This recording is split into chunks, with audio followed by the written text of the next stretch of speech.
김동연 더불어민주당 경기지사 후보 초청 관훈 토론회를 시작하겠습니다.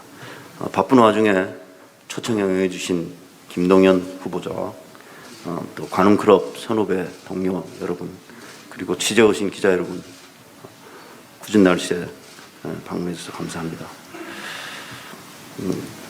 이번 지방선거는 새 정부 출범 한 달이 채 지나지 않아 치러져서 그 결과가 향후 국정 운영에 큰 영향을 미칠 걸로 예상이 됩니다.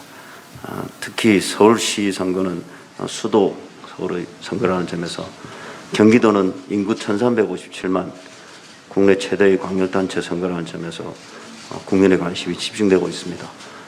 관훈클럽은 이런 점을 감안해서 서울시장 후보와 경기지사 후보를 초청해서 사회 연속 토론회를 진행하고 있습니다. 오늘은 그 세 번째 토론회입니다. 김동연 후보는 잘 아시겠지만 서울대 행정대학원에서 행정학 석사를 받으시고 미시간 대학에서 박사를 받으셨습니다. 그리고 입법고시와 행정고시를 같이 패스하셨고 세계은행 프로젝트 매니저도 지내시고 아주대학 총장 역임하셨습니다. 또 지난 정부에서 경제부총리도 지내셨습니다. 이어서 저희 패널들을 소개해 올리겠습니다. 저를 기준으로 제일 오른쪽에 계신 분부터 소개해 드리겠습니다. 배성규 조선일보 논설위원이십니다. 박병률 경향신문 경제부장이십니다. 정영관 동아일보 논설위원이십니다. 또 제 왼쪽으로 조남규 세계일보 부국장이십니다. 그리고 정하석 SBS 논설위원이십니다.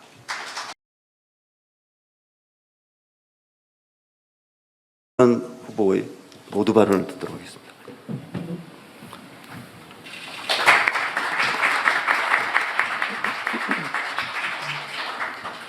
네, 감사합니다. 이렇게 유서 있고 전통 있는 관훈 토론회에 초청해 주셔서 우선 감사하게 생각하고 아주 큰 영광이라고 생각합니다. 저는 공직 생활을 오래 했습니다. 34년 공직하면서 초반 한 10여 년 지난 뒤에 공직하는 이유에 대한 제 분명한 마음의 중심이 있었습니다. 그것은 사회 변화에 대한 기여였습니다. 제가 생각하는, 다 맞지 않을 수도 있겠지만 제가 생각하는 방향으로 우리 사회를 바꿀 수 있는데 기여하는 것이 제가 공직생활 중에 중심을 잡고 소신껏 일해왔던 제 마음의 중심이었습니다.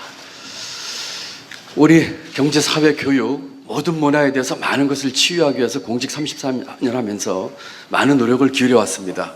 그렇지만 정치 교체와 정치 개혁이 선행되지 않고서는 어렵다는 것을 깨닫게 되면서 정치에 입문하게 됐습니다. 정치부터 바뀌어야 우리 경제, 사회, 교육, 구조적인 문제 해결의 첫 단추를 풀 수 있다는 생각에서 정치에 입문하게 됐고, 지난 가을 대선 출마를 선언했고, 또 지난달에는 지지난달부터는 경기도지사 후보로 지금 열심히 뛰고 있습니다. 경기도를 선택한 이유는 경기도를 바꾸면 대한민국이 바뀐다고 하는 확신 때문입니다. 대한민국 전체 모든 것을 갖고 있는 것이 경기도고, 경기도 인구, 경제 규모, 투자, R&D 모든 것이 대한민국의 정확하게 4분의 1입니다. 대한민국을 바꾸기 위해서는 경기도를 바꿔서 실천할 수 있다는 생각을 하게 됐습니다.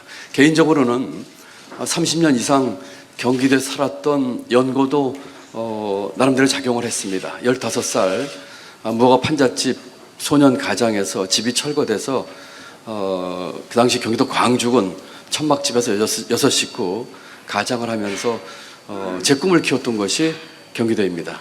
제 꿈을 키웠고 이루게 해준 경기도에서 이제는 제가 헌신할 곳이라는 생각을 하게 됐습니다. 경기도를 기회가 넘치는 곳으로 만들도록 하겠습니다.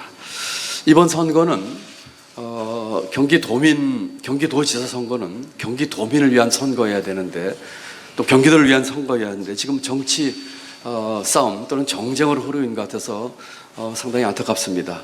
윤석열 대통령은 당선자 시절에 경기도를 몇 차례 방문하면서 선거에 개입하는 모습을 보여줬고, 최근에는 강용석 후보와 전화 통화한다는 논란에 또 휘말리고 있습니다. 추경 60조 가까운 추경 제출됐습니다만은 초과세수 분식 회계하면서 선거의 선심성 공약이라고 하는 그 의아심도 지울 수가 없습니다. 또한 공약 파기도 지금 연달아 이루어지고 있습니다. 이런 정쟁과 선거 개입의 이슈 등이 지방선거를 덮고 있습니다. 경기도 선거에서 경기도가 사라졌습니다. 저는 이와 같은 경기도의 비전, 도민을 위한 소리가 사라진 이 선거판에서 경기도와 경기도민의 삶의 질 향상을 위해서 비전과 정책으로 승부하도록 하겠습니다. 34년 동안 국정원의 경험을 통한 말 잘하는 말꾼이 아니라 일 잘하는 일꾼으로, 또 특권층이 아니라 서민들의 마음을 헤아릴 수 있는 공감 능력으로, 또 전관예우를 받아온 사람과 달리 청렴하고 깨끗하고 정직한 그와 같은 비교 우위를 가지고 반드시 이번 선거에서 이겨서 경기도를 바꾸고 대한민국을 바꾸는 초석을 깔도록 하겠습니다. 이와 같은 일을 완수하기에 있어서 가장 제가 적임자라고 하는 자부심을 또 자신감을 가져봅니다. 다시 한번 이렇게 유서 깊고 전통 있는 관훈 토론에 초청해 주신 데서 감사 말씀드리며, 오늘 여러 가지 좋은 의견이나 또는 질문에 대해서 성실껏 답변 올리도록 하겠습니다. 감사합니다.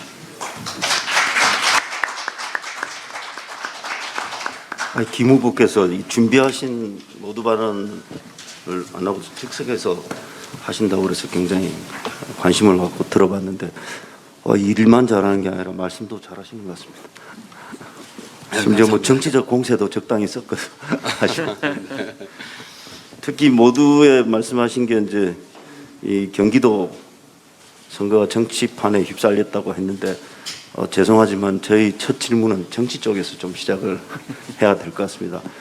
경기도 선거는 어쩔 수 없이 이 정부의 지금 초반의 평가가 되기도 하고, 또 김 후보께서 대선 후보도 출마하셨고 단일화하셨고 통합도 하셨기 때문에 정치적인 부분부터 먼저 좀 질문을 시작해 볼까 합니다.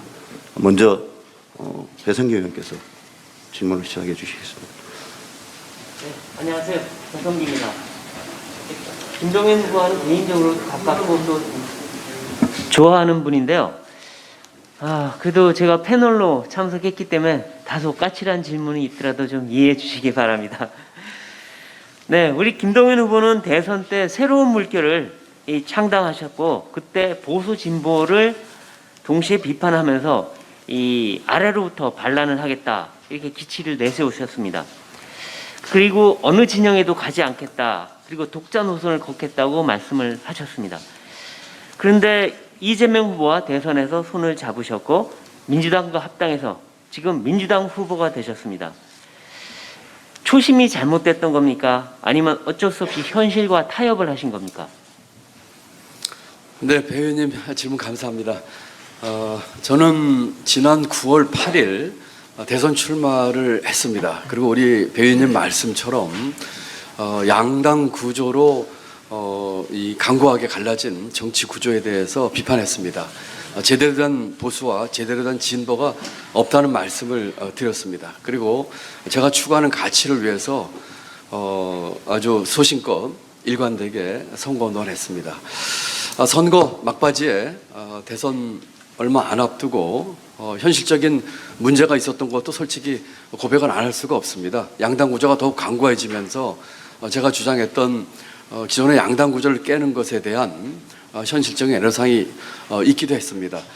그런 상황에서 양당 후보로부터 여러 가지 제의가 들어왔고, 제가 추구하는 가치와 같은 생각과 철학을 가지고 있는 후보와 함께 대화를 하기로 했는데, 그 당시 윤석열 후보와는 그런 면에서 서로 간에 이 가치 공유가 어려웠다는 생각이 들었습니다. 반면에 이재명 후보는 네 차례 만남을 통해서 제가 추구하는 가치들, 또 지난 대선을 통해서 정치 교체를 하려고 하는 가치에 대해서 상당한 공감대가 이루어졌고, 처음에는 뭐 의아심도 가졌습니다만 그 진정성을 제가 확인하면서 제가 추구하는 가치의 추진을 위해서 함께 단일화를 했고, 또 그러면서 민주당과의 합당 문제는 합당 이전에 그와 같은 저의 가치를 추진하기 위한 정치 교체 공동 추진위원회 제의가 먼저 있었습니다. 또 의총을 통해서 의지를 보여줬기 때문에 저는 당초에 제가 가지고 있던 초심과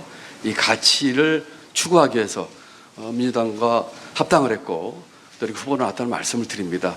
정치 교체와 정치 개혁이라고 하는 호랑이를 잡기 위해서 민주당이라고 하는 호랑이 굴로 들어갔다, 이렇게 이해해 주시면 감사하겠습니다. 네, 감사합니다.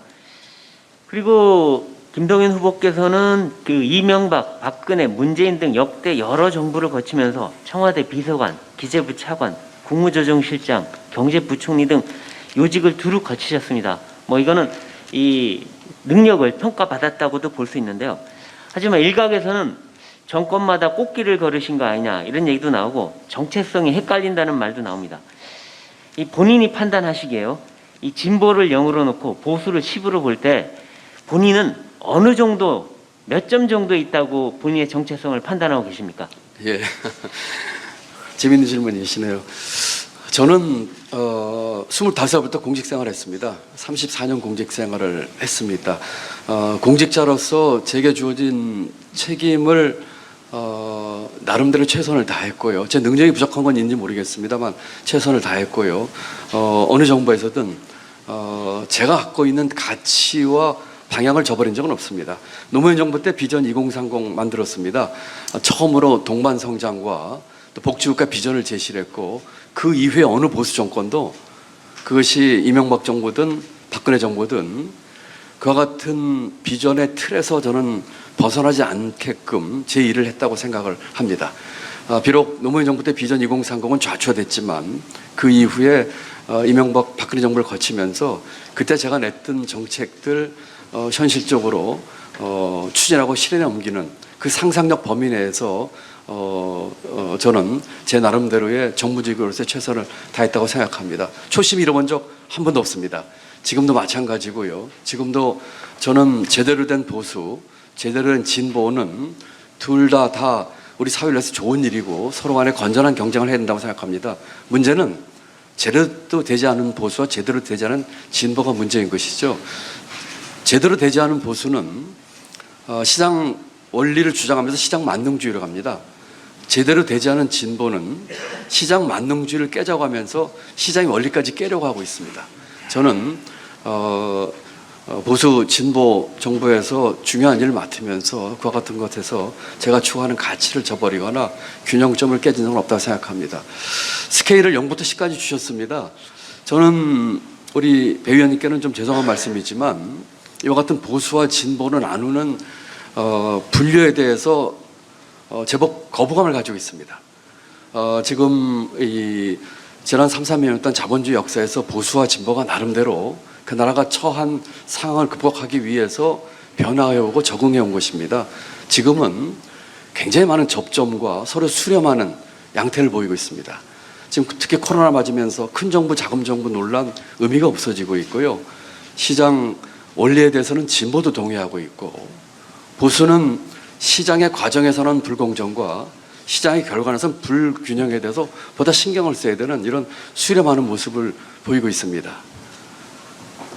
쥐를 잡는데 신지면 어떻고 검은 광이면 어떻게, 흰 광이면 어떻고 검은 광이면 어떻겠습니까? 대한민국이 지금 안고 있는 이 난제를 풀어가는 데 있어서 실용주의적인 접근 필요하다면은 보수가 주장하는 자유와 시장 원리를 기반으로 해서, 그렇죠, 우리 경제사회의 지속 가능성을 위해서 진보가 주장하는 복지와 상생과 포용을 함께 아우러서 가야 한다고 생각을 합니다.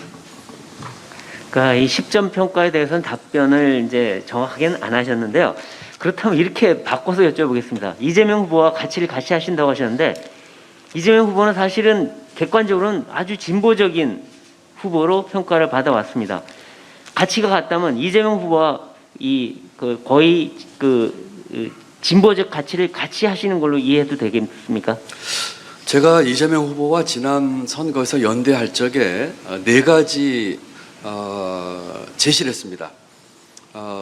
첫 번째는 권력구조 개편과 정치 교체입니다. 저는 지금의 대한민국이 안고 있는 문제를 해결하기 위해서는 권력구조를 개편하는 데 대해서 확고한 신념을 가지고 있습니다. 어떤 대통령이 와도 실패하거나 잘못된 대통령이 될 가능성이 가장 높습니다.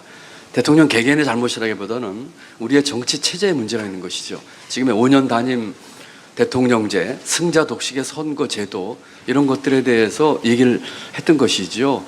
이런 식으로 해서 네 가지 가치에 대해서 제시를 했고 이 네 가지 가치에 대해서 윤석열 당시 후보는 별 관심을 표명하지 않았고 이재명 후보는 적극적으로 동조했고 제가 제시했던 문안에 단어 하나 안 고치고 합의를 했습니다.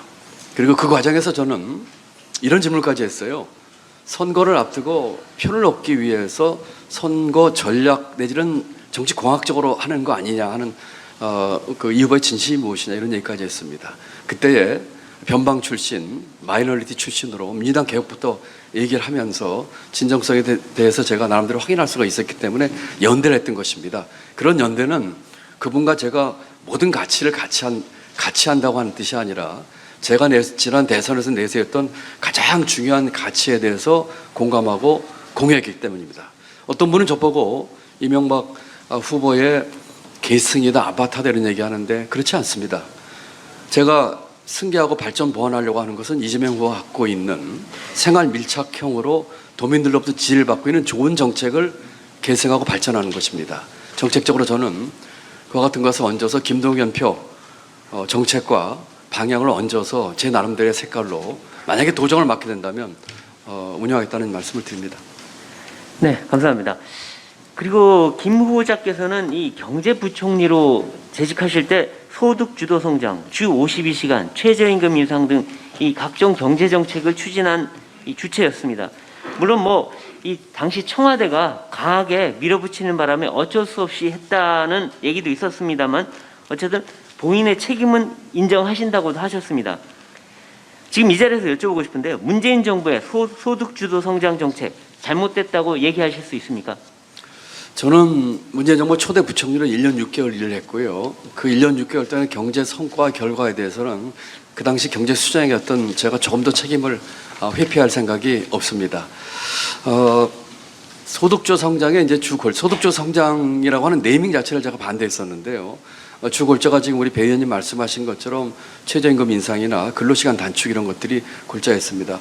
저는 최저임금 인상과 근로시간 단축의 방향에 대해서는 동의하고 있습니다. 최저임금 인상하는 것이 맞고 근로시간 단축해야 되는 것이 맞다고 생각합니다. 다만 그 당시 부총리 때에 제가 청와대와 격렬하게 대립각을 세웠던 것은 하는 일머리와 방법이었습니다.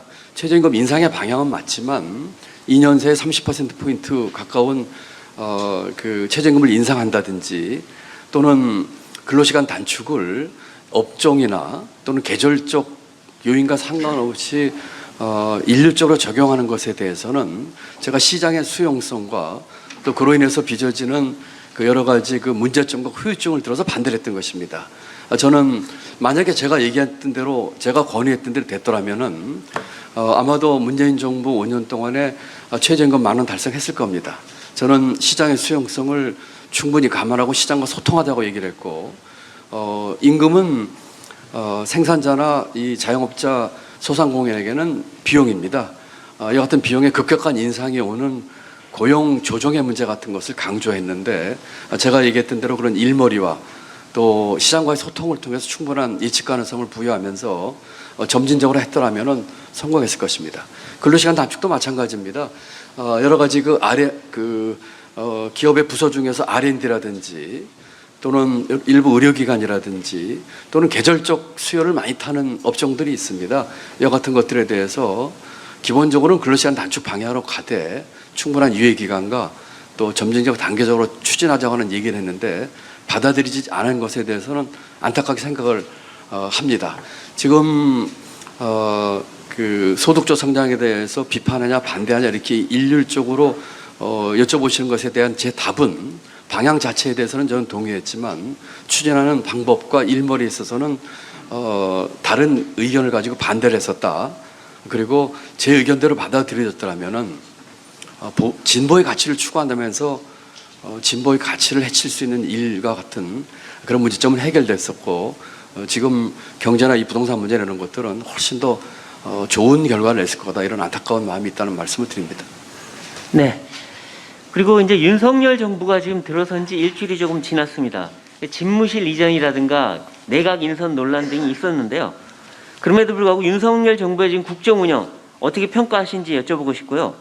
그리고 경기지사에 당선되시면 역시 윤 정부와 협업해서 해야 될 도정들이 한두 가지가 아닐 겁니다. 앞으로 청와대 여당과의 관계는 어떻게 나가셔야 된다고 생각하십니까? 네, 감사합니다. 질문 좋은 질문 주셨습니다. 어느 정부든 성공해야 됩니다. 저는 윤석열 정부의 성공을 우리 국민들과 함께 기대하고 바랍니다. 그렇지만 지난 대선 과정에서의 네거티브와 비호감 선거로 인해서 우리 국민들에게 많은 실망을 어쨌든 우리 정치판이 주었고요. 인수위 과정 중에서도 마찬가지로 많은 우려점을 주었습니다. 인수위 2달 동안 저도 15, 16년 전에 인수위에서 근무를 해본 적이 있습니다만 국정 운영의 방해라든지 경제 정책의 큰 비전 제시라든지 국민 통합 이런 것들이 아니고 지난 2달 동안의 인수위는 용산 이전이라든지 관저 쇼핑 또 여러 가지 논란의 소지가 있는 국무위원 내정자들 이런 문제를 빚었습니다. 지금의 일주일 정도 됐습니다만은 심히 걱정이 됩니다. 국민 통합의 메시지나 그런 것보다는 대립과 다시 진영 논리, 그다음에 경제적으로 얘기해서는 신자유주의로 회귀하면서 시장 원리를 강조하는 것 같지만 시장 만능주의로 가는 듯한 이와 같은 정책 방향, 또 국제 정치나 외교 관계에 있어서의 아마추어리즘, 그다음에 국제 경제 상황을 전혀 읽지 못하는 듯한 여러 가지 조짐들, 이번 추경에서도 비롯됐습니다마는 국민들의 민생 문제 해결에 대한 추경에 있어서도 거의 분식 회계에 가까운 여러 가지 방법들 제시하는 것 보면서 상당한 우려를 갖지 않을 수가 없다는 말씀을 드립니다. 제가 도지사가 된다면 중앙정부와의 협력은 기묘할 것입니다. 제가 12년 전 예산실장, 차관, 장관, 부총리 하면서 정책 결정과 예산 의사 결정하는 데 있어서 도지사나 광역시장, 정당 소속에 따라서 의사 결정한 적 한 번도 없습니다. 오로지 국가의 비전과 대한민국 발전과 경제를 위해서 의사결정하고 정책을 추진했을 뿐입니다. 만약에 윤석열 정부가 도지사나 시장의 소속 당에 따라서 정책과 예산에 대해서 왜곡된 결정을 하게 된다면 반드시 실패한 정부가 될 가능성이 많을 것입니다. 그렇게까지 되지 않으리라고 믿으면서 중앙정부와 충분한 협력을 하겠습니다. 저는 국무조정실장과 부총리 하면서 정부 내의 정책 결정과 비단 경제뿐만 아니라 교육, 사회정책에 대한 협업과 조율, 또 지방정부와의 협력관계에 대해서 누구보다도 많은 경험과 경륜을 가지고 있다고 자부를 합니다. 아마도 중앙정부와의 협력관계에 있어서 가장 좋은 본을 보일 수 있을 것입니다. 제가 경기도 남부에 반도체 클러스터 만들거나 또는 스타트업 천국도를 만들겠다고 하는데 반대할 대통령과 반대할 장관이 있겠습니까? 오히려 중앙정부를 압도하는 좋은 정책으로 중앙정부와 좋은 협업관계 유지하겠습니다. 또 하나 간과해서 안 되는 것은 국회와의 관계입니다. 앞으로의 모든, 지금까지도 그랬고 앞으로의 모든 정책 결정과 예산 의사 결정의 핵심은 국회입니다. 정책 결정, 또 예산 심의권이 국회에 있습니다. 국회는 지금 제가 소속된 민주당이 다수당을 차지하고 있고 민주당과 충분히 협업하고 해서 중앙정부와의 삼각 협력관계 끌어내서 경기도의 도정을 잘 살피고 경기도민의 삶의 질을 향상시키고 경기도를 바꿔서 대한민국 바꾸는 기반을 꼭 쌓겠다는 말씀을 드립니다. 네, 이 중앙정부 윤석열 정부에 대해서 쓴소리와 함께 협업까지 두 가지 목소리를 다 내주셨습니다. 그리고 이 지금 경기도는 지방선거의 승패를 가를 최대 접전지입니다. 지금 뭐 각종 여론조사에서도 이 김 후보와 김은혜 후보가 엎치락뒤치락 하고 있는데요. 일단 이번 선거 확실히 이길 수 있다 이런 자신감이 있는지 여쭤보고 싶고요. 두 번째는 경쟁 상대인 김은혜 후보와 과거 이명박 청와대에서 같이 함께 일하셨습니다. 그래서 아마 개인적인 친분도 있으실 텐데 김은혜 후보에 대해서는 어떻게 평가하시는지 여쭤보고 싶습니다. 예, 승리할 자신 있습니다. 경기도민의 현명한 선택을 저는 믿고 있습니다. 우리 김은혜 후보 질문까지 같이 하셔서 뭉뚱그려서 답변을 드린다면은 지금 경기도지사는 누구의 아바타 뽑는 선거가 아닙니다. 누구의 대변인 뽑는 선거 아닙니다. 이게 왜 윤석열, 이재명 아바타니 이런 놈이 나와서 되겠습니까? 지금 경기도 선거는 경기도를 위해, 경기도민을 위해서 일할 수 있는 일꾼을 뽑는 자리입니다. 사람을 평가할 때 어떤 걸로 평가하겠습니까? 학교나 또는 그 사람이 그동안 지내왔던 경력으로 평가하시겠습니까? 아니면 그 사람이 해왔던 일로 평가하시겠습니까? 김은혜 후보가 MB 때 부대변인도 있으면서 저는 그 당시 경제금융비서관으로 경제를 총괄하고 있었습니다. 그때 친분이 있고 개인적으로 사석에서도 여러 대화를 나눈 그런 사이긴 합니다. 또 이렇게 경기도지사 선거에서 만나게 될 줄은 몰랐습니다. 그렇지만 후보들 간에 살아온 인생의 여정과 해놓은 일을 한번 봐주실 거라고 생각합니다. 저는 34년 동안 국정 운영과 대한민국 경제, 소신껏 또 청렴하게 일을 했고 수많은 결과를 만들어냈습니다. 대한민국 역사상 처음으로 1인당 국민소득 3만 불 달성했고요. 3% 성장 다시 회복했습니다. 부총리 때에 사드다, 북한 미사일이다 했을 적에 신용등급 떨어뜨리지 않았고 한중 통화 수업 연장했고 한미 통화 수업 만들었고 그 밖에 이루 열거할 수 없는 수많은 일들을 해왔습니다. 아주대 총장하면서는 대학 혁신을 현장에서 실천해서 지금도 이루어지고 있고 다른 대학에서 벤치마킹하고 있습니다. 우리 김은혜 후보가 MB정부 때의 대변인이나 윤석열 당선인 대변인 역할을 한 거 외에 어떤 일을 했는지 묻고 싶습니다. 아마 그런 점에서 경기도민이 현명한 판단을 하시라 믿습니다. 저는 15살에 경기도 지금의 성남시 천막집에서 6식구가 살았습니다. 끼니 걱정을 했고 상업학교를 졸업했고 야간대학을 나왔습니다. 주변에 수많은 어려운 분들, 도민들, 서민들 마음 누구보다 이해를 잘한다고 생각하고 그것을 바탕으로 정책을 펴왔습니다.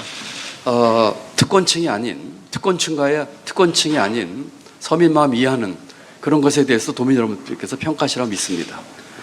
그리고 청와대 비서관 그만두고 제 기억에 맞다면 39 나이에 KT 전무로 간 걸로 기억을 합니다. 일종의 전관 예우인지도 모르겠습니다. 저는 박근혜 정부 때 국무조정실장 재벌로 사표하고 나왔고 3년 반 전 부총리 그만두고 수십 건 이상 되는 전관 예우 제우 모두 거절했습니다. 대기업, 대형 로펌, 학교, 심지어는 국무총리 제의까지 전부 거절했습니다.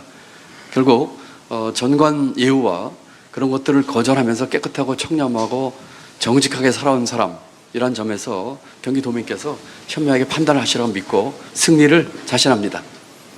그리고 경기도 선거의 승리를 견인해서 전국 지방선거의 승리를 반드시 끌어내겠습니다.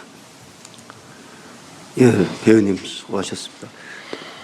토론에 나온 보통 상대 후보 평가를 들어보면 적당한 덕담이나 뭐 살짝 지나가는 정도의 비판인데 이렇게 대놓고 아바타로 지적하시는 건 처음 보는 것 같습니다. 아니 뭐 열정이 넘치셔서 그런지 아니면 진짜 제가 하나 보충 질문 하나 드릴까 합니다. 네.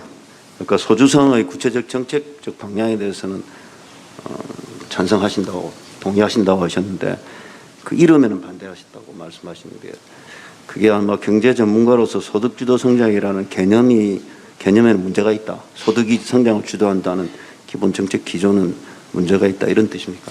네, 지금 우리 사회자께서 아주 적확한 지적을 해주신 것 같습니다. 제가 소득주도 성장에 대해서 반대하는 것은 두 가지였습니다. 첫 번째는 아까 말씀드린 것처럼 그 최저임금 인상이나 근로시간 단축을 달성하기 위한 방법과 시장과의 소통 부족 일머리였었고요. 두 번째는 명칭 자체였습니다. 저는 소득주도 성장이라는 명칭 자체에서 동의하지 않았습니다. 저소득층이나 저임금 근로자의 소득만 올려가지고 성장이 이루어지지 않다는 게 저의 논리였습니다. 그래서 제가 혁신성장을 주장했던 것입니다. 수요 측면에서의 그 같은 소득 증가로 인한 소비 증가와 투자 증가와 함께 공급 측면에서의 혁신이 같이 이루어져야지 경제가 성장할 수 있는 것이거든요. 그래서 제가 문재인 대통령을 처음 만났을 때에 저는 경제부총리 되기 전에 문 대통령을 만난 적이 없습니다. 처음 만났을 적에 그 말씀을 드렸습니다. 그리고 인사청문회 때 소득주도 성장이라는 말을 쓰질 않았어요. 저는 사람 중심 투자라는 말을 썼습니다. 사람 중심 투자란 말 속에 소득주도 성장에서 하려고 하는 일이 다 들어가 있거든요. 그렇지만 그것만으로는 경제가 성장이 되는 것이 아닙니다.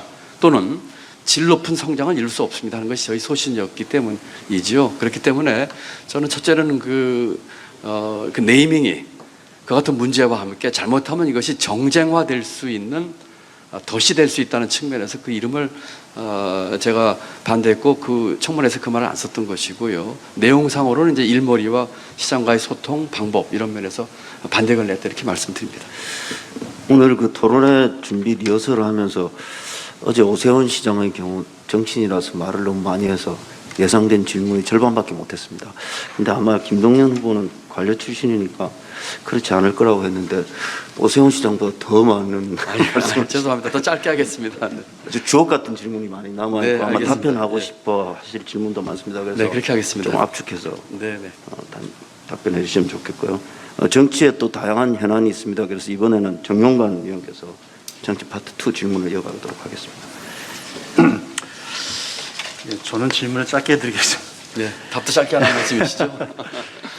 아무래도 이재명 전 후보가 경기지사를 지냈기 때문에 그리고 이재명 전 후보하고 단일화했기 때문에 관련된 질문을 좀 더 해야 될 것 같습니다. 먼저 개인적으로 궁금한 거는 아까 이제 4가지 그 가치 공유를 하셨다는 말씀도 하셨는데 당시에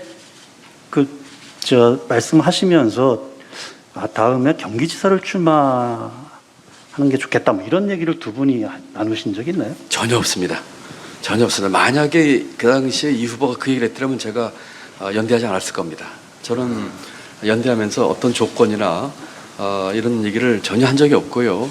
만약에 그런 것을 조건으로 하자고 했더라면 제가 아마 자리를 박차고 일어났을 겁니다.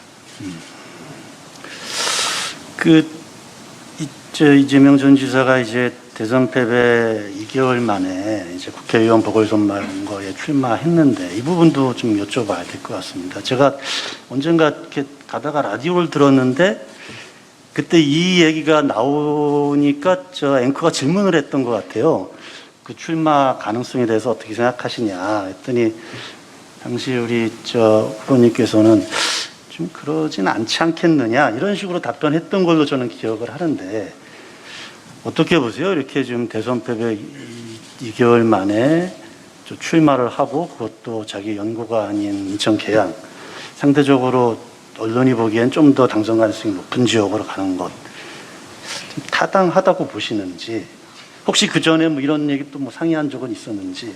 이재명 후보와 이제 선거 후에 그 통화를 뭐 여러 차례 했습니다만 본인의 그 출마에 대한 얘기는 전혀 나눠본 적이 없었고요. 아마 제가 추측키로는 본인의 고민이 깊었을 거리라고 생각이 됩니다. 그리고 당에서도 이제 전략적으로 공천을 결정을 하고 아마 본인이 그 이번 지방 선거에서 나름대로 전국적인 역할을 좀 해야 되겠다는 생각에서 고심 끝에 내린 결정이 아닌가 그렇게 생각을 하고 있습니다. 아마 쉽지 않은 결정을 했을 겁니다. 우리 정 의원님께서 질문하신 것처럼 제가 어느 방송에 그 얘기 나왔을지 제법 전 얘기입니다만 뭐 본인이 결정한 문제겠지만은 제가 이렇게 단정적으로 얘기하지는 않지만 글쎄요 하실까 이런 식의 얘기했던 기억이 납니다만 아마 그 이후에 여러 가지 상황 변화 또 당의 강력한 요구 등을 감안해서 본인이 어렵게 내린 결정이 아닌가 저는 이렇게 생각을 합니다. 개인적으로는 성남으로 나오는 게 더 좋았을까요? 글쎄요 저도 이제 사실은 아까 말씀드린 것처럼 대선 과정에서 이재명 후보와 뭐 이런 경기지사 출마 얘기 한 번도 한 적이 없고요. 오히려 윤석열 후보가 그 당시 만났을 적에 제가 얘기하는 가치에는 관심 없었고 오히려 뭐라고 할까요? 그 이후에 대한 얘기를 오히려 하셔서 제가 조금 뜻밖으로 느꼈을 정도였었는데 결국은 본인의 선택의 문제가 아닌가 싶습니다.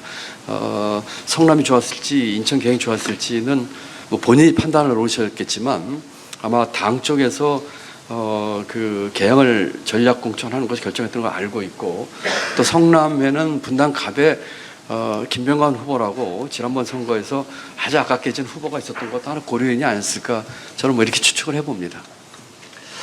대장동 문제를 좀 질문을 해야 될 것 같습니다. 그러니까 지난 대선의 가장 큰 이슈이기도 했고, 또 대선 때 우리 김 후보도 약간 제가 듣기로는 기득권 카르텔과 부동산 불로소득 문제다, 이런 문제도 얘기했고 진실이 가려져야 된다, 이런 말씀도 하셨던 것 같은데, 얼마 전에 오늘 방송에서는 단군 일의 최대 치적이라는 이재명 전 지사의 어떤 주장에 동의하냐, 이런 거에 이제 예스 답변을 들으셨던 걸로. 근데 그거에 대해서 답변이 다시 최대 공익 환수다, 뭐 이렇게 또 해명도 하셨던 것 같은데, 약간 좀 그 대장동 의혹에 대한 입장이 약간 국민의힘 쪽에서는 좀 오락가락하는 거 아니냐, 이런 지적을 하거든요. 네. 우리 정 의원님이 그 질문해 주셔서 고맙습니다. 제가 좀 설명드릴 기회를 주신 것 같은, 뭐 의도하지 않으셨겠지만, 우선 그 팩트를 정확하게 좀 말씀드릴 것 같아요. 그 당시 모 방송에서 제기했던 질문은 단군 이래 최대 공익 환수 사업에 동의하냐였습니다. 그래서 제가 잠시 망설이다가 그 오를 들었는데, 자막에 단군 이래 최대 치적이라고 자막을 달았어요. 그러니까 이제 그걸 보고 많은 분들이 연락이 오셨고, 특히 김은혜 후보는 그래가지고 저를 공격을 했는데, 다시 그 방송국에 저희가 항의를 해서 자막을 바꿨습니다. 그래서 단군 이래 최대 치적의 대장동인 게 말이 되는 소리입니까? 단군 이래의 그 삼국시대 고려 조선 세종대왕님 한글도 만들었고, 이순신 장군은 왜군도 물리쳤고, 또 권위주의 경제시대이긴 합니다만은 경부고속도로라든지 여러 가지 경제 발전인데, 어떻게 단군 이래 최대 치적을 대장동이라고 이렇게 얘기를 할 수 있겠습니까? 상식적이지 않죠. 근데 자꾸 그거를 그 상대편에서 여러 번 얘기를 해도 이렇게 하는 것에 우선 유감 표시를 합니다. 대장동에 대해서는 그때나 지금이나 저는 시정일관 같습니다. 우선 대장동 사건은 최초에는 그 LH를 통한 공영 개발을 추진했는데, 그 당시 한나라당인가요? 당 이름을 모르겠습니다. 지금 국힘에서 주로 반대를 해서 좌절됐고요. 그 이후에 공영 개발을 시도한 것도 역시 그 당시에 지금의 국힘이 다수를 차지하고 있었던, 제 기억이 맞다면 시의회에서 반대를 해서 결국은 민간 합동 개발로 추진이 됐습니다. 그러다 보니까 이 그 공익 환수가 일부 효과가 있었던 건 사실이고요. 다만 그 후에 이제 부동산 가격이 폭등하면서 참여했던 민간 쪽 참여했던 사람들이 이제 아주 폭리를 취한 것이 문제가 된 것이 이 사건의 개요인 것으로 알고 있습니다. 저는 그때나 지금이나 이 대장동 사건에 대해서 특검이 됐든 또는 검찰이나 경찰 수사가 됐든 그 의사결정이나 그 진행되는 절차나에 있어서 분명하게 이 진위와 이 수사를 해서 가려내자는 입장입니다. 지금도 똑같습니다. 지금 아마 이재명 후보는 대선 중에 특검을 수용한 것으로 알고 있습니다. 특검이 됐든 검찰이 됐든 경찰 수사가 됐든 아주 그 확실하게 수사를 해서 분명히 밝혀내는 것에 저는 전적으로 동의를 합니다. 다만 이번 경기도지사 선거에서 저는 미래 얘기를 좀 했으면 좋겠는데, 물론 뭐 오늘 얘기가 아니고요. 자꾸 선거판에서도 이 얘기를 하는데, 두 가지 말씀드리고 싶습니다. 제가 대장동하고 무슨 상관이 있습니까? 두 번째, 지금 경기도지사 선거는 경기도민을 어떻게 하면 좀 잘 살게 하고자 하는 얘기를 하는데, 앞으로 이와 같은 도시개발을 어떻게 할 것이냐에 대한 제 입장을 여쭤본다면 저는 분명하게 공정하고 투명하게 하겠습니다. 초과이익 환수하겠습니다. 이렇게 두 가지 원칙을 말씀드릴 수 있는데, 자꾸 옛날 얘기를 물어보시니까, 이 우리 상대 후보도 또는 토론회에서도, 뭐 오늘은 우리 정 의원님 말씀에 제가 이렇게 이 정도로 답변을 드릴 기회를 주셔서 감사합니다만, 좀 답답한 마음도 금할 수가 없습니다. 짧게 그럼 말씀해 보시죠. 어떻게 이런 사업들을. 저는 아까 말씀드린 것처럼 두 가지 방법을 하겠습니다. 네. 첫 번째로는 공정하고 투명하게가 있습니다. 만약에 의사결정 과정과 또 투명하게 한다는 것 중에 하나는 그 주민과의 충분한 의사소통과 공감의 과정이 꼭 필요합니다. 아무리 좋은 정책도 그와 같은 그 정책 수혜자나 일반 국민들과의 공감과 소통이 없으면은 거의 100% 가까이 실패합니다. 그렇기 때문에 이와 같은 사업들에 있어서는 공정하고 투명하게 또 충분한 의견 수렴을 갖춰서 하겠다는 말씀을 드리고요. 두 번째, 초과이익 부분에 대해서는 분명하게 그 환수해서 시민들 또는 도민들께 돌려드리겠다 하는 두 가지 원칙으로 처리하겠습니다. 그래도 하나 더 이재명 저 후보와 관련된 거를 질문 드리는데 워낙 뭐 이슈들이 많았잖아요. 뭐 아까 말씀하셨던 그런 뭐 다른 백현동 아파트 개발 의혹도 있었고 또 그와 별개로 성남 FC 그 후원 의혹, 뭐 경찰 수사가 또 들어가고 했는데 또 이제 그 법인카드 뭐 유용 문제 이런 부분들에 대해서 한번 이렇게 그래도 이게 이슈이기 때문에 한번 뭐 예, 자세나 해도 우선은 뭐 저 다른 후보들과 토론회 때 준비를 위해서라도 좀 자세나 해도 들어봤습니다. 네. 근데 문제는 좀 있다고 보시는 예, 거죠? 그렇습니다. 뭐 법카 같은 거는 분명히 문제가 명확하지요. 있고요. 다른 그 백현동 문제나 또는 성남의 도시인가요? 그런 문제에 대해서도 그 의혹이 있다는 걸 알고 있어서 이런 것들도 아까 대장동과 마찬가지로 필요한 부분에 대해서는 그 분명한 그 검찰이 됐든 또는 경찰이 됐든 분명하게 그 조사하고 수사해서 이 밝혀낸다고 저는 생각을 합니다. 경기지사가 되시면 하여간 그런 거에 대한 진상규명에도 뭐 적극 협조하실 의향도 있으신 그렇습니다. 거죠? 워낙 우리 후보님은 이제 흑수저 신화로 뭐 이제 유명하신데 이제 뭐 많이 알려져 있죠. 근데 최근에 보니까 제가 이렇게 기사를 보니까 이제 경기도의 여러 가지 서로 네거티브 공방 중에 하나가 이제 또 후보님들의 그 자식 문제를 가지고 이제 논란이 벌어지고 있는 것 같더라고요. 이제 우리 후보님 같은 경우는 이제 아들의 이제 이중국적 문제 그리고 미국에서 이제 주로 공부를 했고 미국 시민권자로서 얻을 수 있는 혜택을 누려가면서 했다. 이런 부분이랑 이제 그 우리 후보님의 어떤 개천에서 용이 났다는 그런 어떤 스토리와 약간 좀 뭐랄까 좀 배치되는 부분이 좀 있는 것 아니냐 하는 부분. 예, 그 부분에 대해서도 그 오히려 우리 정 의원님이 질문해 주셔서 개인적으로 감사드립니다. 저는 저희 가족이 미국에서 함께 살았습니다. 제가 국비 공무원 하던 중에 국비 유학으로 미시간 대학 가서 유학했습니다. 그때 저희 작은 애를 낳았어요. 아시다시피 미국은 속지주의 국가이기 때문에 거기서 태어나면 미국 국적을 부여받습니다. 그 출생신고는 안 할 수가 없었어요. 왜냐하면은 거기서 각종 의료라든지 모든 것에 있어서 그 태어난 것에서 그 적이 있어야 되는 거 아니겠습니까? 출생신고를 당연히 할 수밖에 없었고 그리고 그곳에서 그 가족이 살다가 왔어요.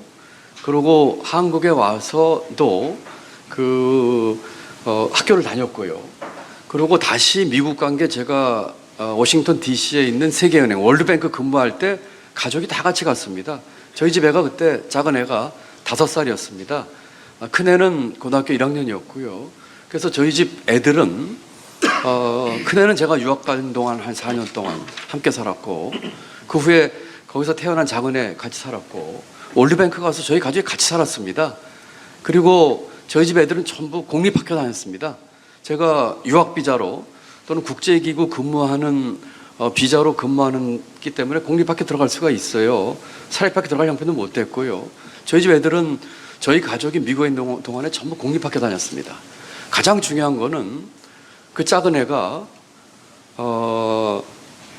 한국에서 학교를 다녔고 나중에 고등학교를 한국에서 마쳤습니다. 물론 그 오랫동안 미국 생활했기 때문에 국제학교를 다녔습니다만 그리고 미국 대학을 진학을 했고 한국에서 군복무를 마쳤습니다. 육군 병장으로 제대를 했고요. 군 생활도 제가 출마하는 경기도 화성 51사단에서 충실하게 근무해서 부대 표창 부대장 표창까지 받았어요. 그렇기 때문에 이런 문제를 가지고 얘기하는 것 자체가 어떤 사람은 조기 유학도 보내고 어떤 사람은 호합한 유학도 보냅니다. 저희 집 애들 미국에서 태어나서 그랬던 것뿐이고 자꾸 이중국적이라는 용어를 쓰시는 정확한 법적 용어는 복수국적입니다. 국적법 바뀌어서 원정 출산이나 그러지 않은 경우에 유학 가거나 상서원에 가서 난 자녀들, 특히 남자들은 병역을 의무를 필요하게 네. 되면은 전혀 문제 없는 것들이거든요. 그렇기 때문에 이것은 현재도 복속적을 신분이 있는 거죠. 그렇습니다. 그렇지만 뭐 그거를, 국적법에 의해서 국내에서 외국인으로서의 권리 행사를 하지 않겠다는 각서를 쓰면 인정을 받는 게 현행 국적법입니다. 그렇기 때문에 그리고 지금 저희 집 큰애가 30살이 넘었습니다. 그렇기 때문에 이제 성인이지요. 저는 뭐 이 문제에 대해서 전혀 떳떳하다 이렇게 말씀 분명히 드립니다. 좀 길어진 것 같은데 한두 가지만 더 질문 드리겠습니다. 아까 이제 34년 관료를 하셨는데 이제 정치인 경력은 1년도 안 됐습니다. 돼. 네. 좀 어떻든가요? 이제 그 관료로서 이렇게 정부 정책을 수립할 때하고 정치인으로서 사실 지난 대선 때 지지율이 그렇게 높지 않았잖아요. 뭐 어떤 차이랄까? 본인이 적성에 맞는다고 생각하십니까?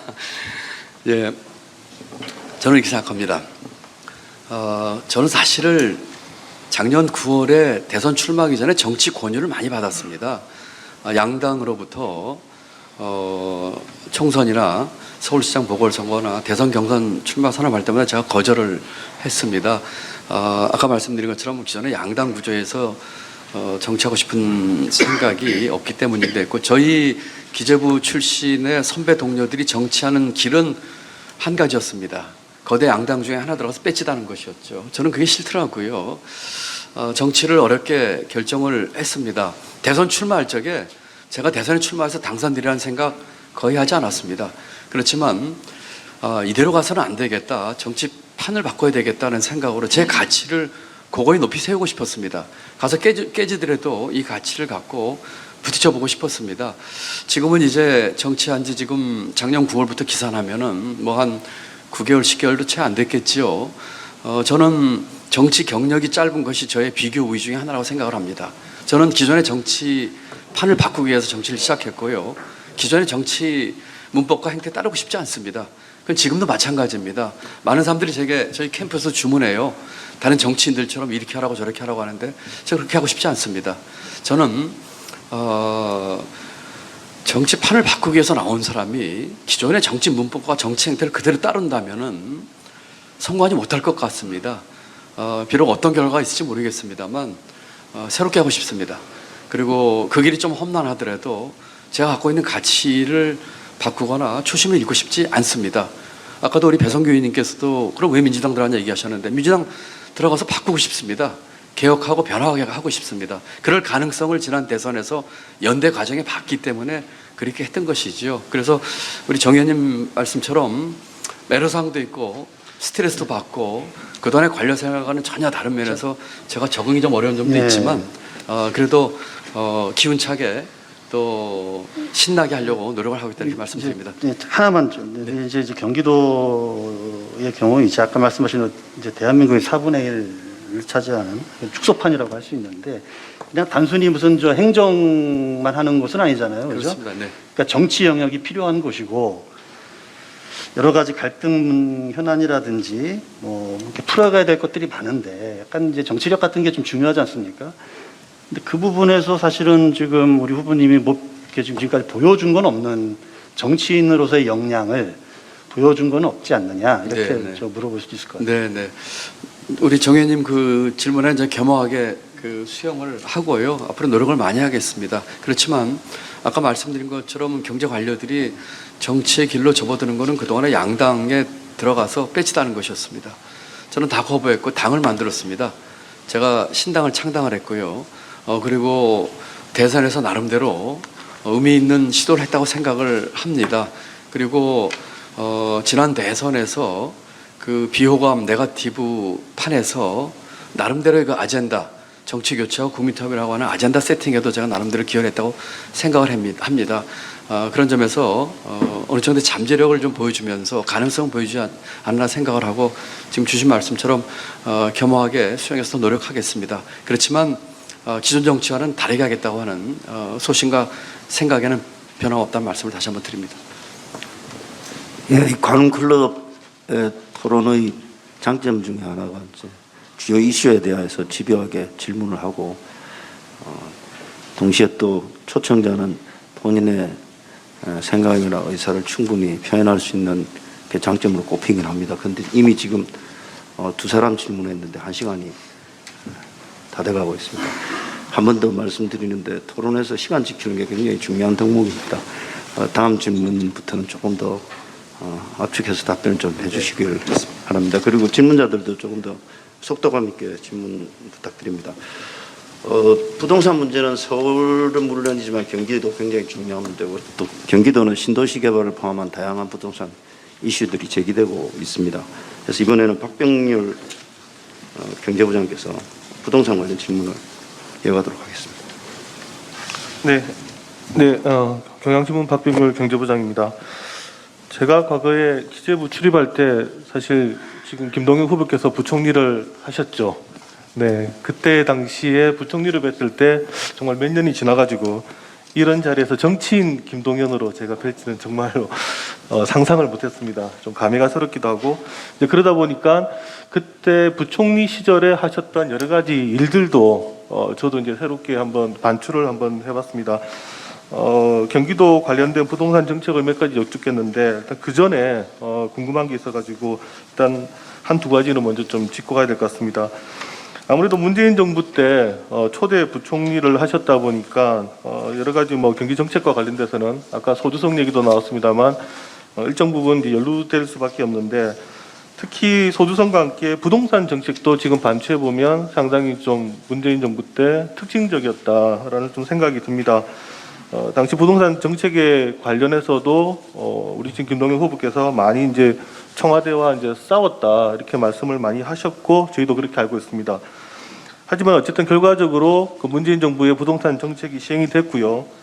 또 그 결과로서 지금 그때 당시에 부동산 가격과 비교했을 때 많이 오른 데는 뭐 2배 또는 3배까지 지금 부동산 가격이 오르는 그런 이제 결과로 왔습니다. 지금 생각해 보면 이런 그 5년 만에 부동산 가격이 크게 급상승하게 된 원인이 당시에 이제 문재인 정부의 어떤 그 부동산 정책 때문이었다고 생각하시는 건지 아니면은 부동산 정책 위에 다른 뭐 그 시적인 뭐 경제 환경이라든가 이런 곳에서 원인이 있다고 생각하시는지 좀 답변을 좀 부탁드립니다. 예, 저는 부동산 가격이 그렇게 5년 정부 기간 중에 오른 것은 여러 가지 복합적인 원인이 있다고 생각을 하고 있습니다. 그 여러 가지 거시 정책 또는 통화나 재정 정책 그리고 국제 경제에서의 흐름 이런 것들이 다 같이 감안된 내용이라고 생각을 합니다. 그렇지만 문재인 정부 시절에 부동산 정책에서의 그 잘못 대처한 것도 한 원인이라고 생각을 하고 있습니다. 만약에 그 정권 초기로 다시 돌아간다면 이것만은 반드시 막고 싶다라는 그런 정책이 있습니까? 부동산에 대해서요? 네. 부동산 제가 부총리 있는 동안에 부동산 대책에 대해서 사실은 청와대와 의견 대립이 심했습니다. 제가 그 가장 의견 대립이 심했던 부분은 이제 공급 확대 부분과 그 다음에 그 세금 부분이었습니다. 예를 들면은 저는 다주택자에 대한 양도세 중과를 한시로 풀자는 주장을 했었거든요. 공급 확대나 그와 같은 세금 정책이 받아들여지지 않았습니다.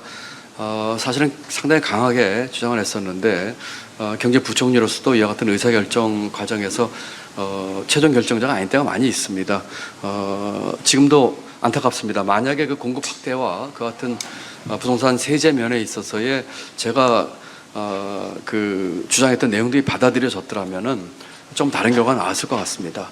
또 제가 1년 6개월 재임하는 기간에 부동산 가격은 그렇게까지 많이 오르지는 않았습니다. 제가 그만두고 한 1년 뒤부터 이제 부동산 가격이 급등을 하게 됐고 그런 말씀을 드립니다. 죄송합니다. 그렇지만 아까도 말씀드렸다시피 1년 반 동안 경제수장으로서 책임을 별 생각은 좀 더 없다는 말씀을 드리고요. 만약 그 당시로 돌아간다면 공급 확대를 조금 더 제가 주장했던 것을 조금 더 세게 얘기하는 것과 함께 규제 쪽에 세금과 이 대출 규제 쪽에 있어서도 이 조금 더 합리적인 수준에서의 규제를 좀 주장하지 않았을까 이렇게 생각을 해봅니다. 네, 알겠습니다. 예. 지금 그 후보자님 아마 지금 철학이 좀 반영된 것 같은데요. 이번에 그 경기도 선거 나오시면서 지금 내세운 그 부동산 정책, 뭐 대표적으로 135 부동산 정책이라고 네이밍을 하셨던데, 요거 보니까 지금 말씀하신 뭐 여러 가지 규제 완화, 또 공급 확대가 좀 들어가 있는 것 같습니다. 특히 그 제1기 그 신도시 관련돼 가지고 그 안전 진단 기준을 갖춘 이런 그 각종 규제 완화를 하고, 또 재건축 재개발 때 용적률 뭐 300%, 또 최대 500%까지 상향하겠다, 이런 지금 공약도 내세웠는데요. 이거 사실 그 윤석열 지금 대통령이 내세웠던 그 규제 완화랑 그 괴를 같이 하는데, 지금 윤 대통령 같은 경우는 요 공약 내놓고 나서 지금 1기 신도시 집값이 오르는 상황이 지금 관측이 되고요. 그러다 보니까 속도 조절에 나섰는데, 혹시 말씀하신 지금 내놓으신 135 공약처럼 이런 규제 완화, 그리고 용적률 상향 이렇게 하면 이 1기 신도시 올해 집값이 오르는 상황이 벌어지지 않을까요? 그 135 대책은 이제 1기 신도시와 3기 신도시 문제 반값 아파트 이제 공급이 지금 골자입니다. 만약에 1기 신도시 재건축을 특별법을 제정을 해서 신속하게 추진을 한다고 하면은 지금 우리 박 부장님 말씀하신 그런 우려가 일부 있을 수 있습니다. 어디나 이제 재건축하게 되면 이제 새 주택에 대한 가격 상승에 효과가 조금 있을 수 있겠죠. 부동산 문제는 좀 종합적으로 봐야 될 것 같습니다. 단순히 그 1기 신도시 문제만을 볼 수는 없는 것 같아요. 중앙정부에서도 부동산 대책을 하면서 가장 범하기 쉬운 우가, 부동산 정책은 오케스트라 연주하는 것과 비슷합니다. 여러 가지 거시 정책, 아까 말씀하신 국제 상황, 금리 문제, 통화 정책 이런 걸 다 같이 봐야 되거든요. 공급 문제도 그렇고요. 그렇기 때문에 경기도 전체 이 부동산 문제를 해결하기 위해서는 공급에서의 반값 아파트 공급이라든지 또는 주택 예약제라든지 등등 여러 가지를 통해서 종합적으로 이 문제를 해결해서 집값 안정과 주거 안정이라고 하는 두 가지 목적을 함께 달성을 해야 된다고 생각을 합니다. 1기 신도시 문제는 제가 네 군데를 가봤는데요. 상당히 심각합니다. 지금 그 노후 배관이나 이 주민들의 삶의 질이 크게 위협받고 있습니다. 한 30만 원 정도 되는데, 그와 같은 것을 봐서라도 추진은 꼭 필요하겠다. 다만 지금 말씀드린 것처럼 그 부동산 가격 안정 문제는 종합적으로 보면서 같이 좀 푸는 방법을 추진하겠다 하는 식으로 말씀드립니다. 아마도 그런 면에서는 제가 누구보다도 가장 거시적인 안목과 미시적인 그런 추진을 함께 추진할 수 있는 사람이 아닌가, 저는 그렇게 생각하고 있습니다. 알겠습니다. 아마 그 경기도민들이 좀 궁금해하는 거는 이제 부동산 정책 중에서도 좀 이제 구체적으로 나오는 아마 숫자들이 아닐까 싶은데요. 최근에 보니까 또 이슈가 되는 게 이제 그 재산세 부담 완화 얘기가 많이 나오는 것 같습니다. 지금 상대인 그 김은혜 후보 같은 경우도 보니까 5억 원 이하 주택에 대해서 재산세 100% 감면하겠다, 이런 지금 공약을 던져놨던데, 지금 우리 그 김동연 후보님 같은 경우는 그럼 구체적으로 재산세를 얼마나 어떻게 뭐 부담을 경감하겠다, 이렇게 좀 말씀을 하실 수가 있습니까? 지금 재산세를 일률적으로 일정 규모의 이야기는 면제해주겠다는 것은 제가 볼 적에 실현 가능하지 않습니다. 아마 이 보유세 관련돼서 내용을 잘 아마 깊이 있게 아는 분이 아니라고 아는 분이 낸 정책이라고 생각을 합니다. 재산세를 부과를 하려면 우선 공시 가격을 반영을 한 다음에 공정시장 가격 비율이라는 걸 적용을 해야 됩니다. 아마도 그 5억 원 이상 주택에 대해서 재산세를 전액 감면하려면 이 공정시장 가격 비율을 아마 제로로 만드는 방법을 방법이 뭔지를 모르겠어요. 이론적으로 생각할 수 있는 그런 방법인데 이건 가능하지가 않습니다. 두 번째는 재산세는 이 지방세 중에서도 시군세입니다. 그럼 이 시군세인데 도지사가 이걸 뭐 감면을 마음대로 할 수 있는 것이 아니고 시군과 함께 협의해야 될 상황입니다. 그리고 아마 상대 후보는 그렇게 해서 메꿔지지 못하는 재산세를 도 예산으로 메꿔주겠다는 것 같아요. 경기도 예산이 지금 34조 정도입니다. 지사가 재량을 쓸 수 있는 돈 그 중에서 10%도 안 될 겁니다. 이 시군의 재산세를 그렇게 일률적으로 감면하는 것에 대해서 도재정으로 메꿔준다고 하는 것은 지방재정을 잘 이해가 부족해서 하는 얘기라고 생각이 듭니다. 저는 재산세 문제는 이 시군에서 일종의 시기에 탄력세율을 적용할 수 있는 부분입니다. 지사를 하게 된다면은 이 보유세 문제 전반적으로 보면서 어떤 방법으로 하는 것이 가장 효율적이면서 효과를 낼 수 있을지 또 시장 군수와 충분히 협의를 해서 추진하겠다는 말씀을 드립니다. 지금 그 서초구가 하고 있는 그런 방식을 말씀하시는 거죠? 그렇습니다. 서초가 지금 50% 아마 탄력세로 해서 상한 아마 50%까지 신주를 할 수 있게끔 네. 아마 서초가 하고 있는 것을 알고 있습니다만 이 문제도 이 도와 시군 재정과 깊은 관련이 있기 때문에 함께 보도록 하겠습니다. 알겠습니다. 예. 그러니까 일부 감면은 가능하지만 뭐 전체 100% 감면 불가능한 거다 이렇게 보면 되겠군요. 그리고 그 종부세에 대해서도 좀 몇 가지 말씀을 하셨던데 그 비초고가 주택에 대해서 일정 기준을 충족할 경우에 종부세를 면제 또는 대폭 감면하겠다 이렇게 했는데 이 비초고가 주택의 기준은 말씀을 안 하셨더라고요. 지금 얼마 정도 가격으로 지금 생각하십니까? 제가 지난번 대선 때 이 부동산 세제 개편을 공약으로 내세웠습니다. 그래서 지금 예컨대 1가구 1주택자가 15년 이상 보유하고 10년 이상 거주하면 이 종부세 감면 얘기를 했었고요. 그다음에 지금 1주택자의 경우에 종부세 매기는 기준이 지금 11억입니다. 11억이면 아마 시가로 한 15, 16 정도 될 것 같아요. 제가 15억까지 올리겠다고 얘기를 해서 아마 한 20억 정도까지 되지 않을까 생각을 합니다. 그런 데는 종부세 감면하도록 하겠습니다. 대신에 다주택자에 대해서는 종부세 기준을 조금 더 강화할 생각입니다. 물론 이게 도지사로서 할 일은 아닙니다만 그런 정책을 발표한 바 있습니다.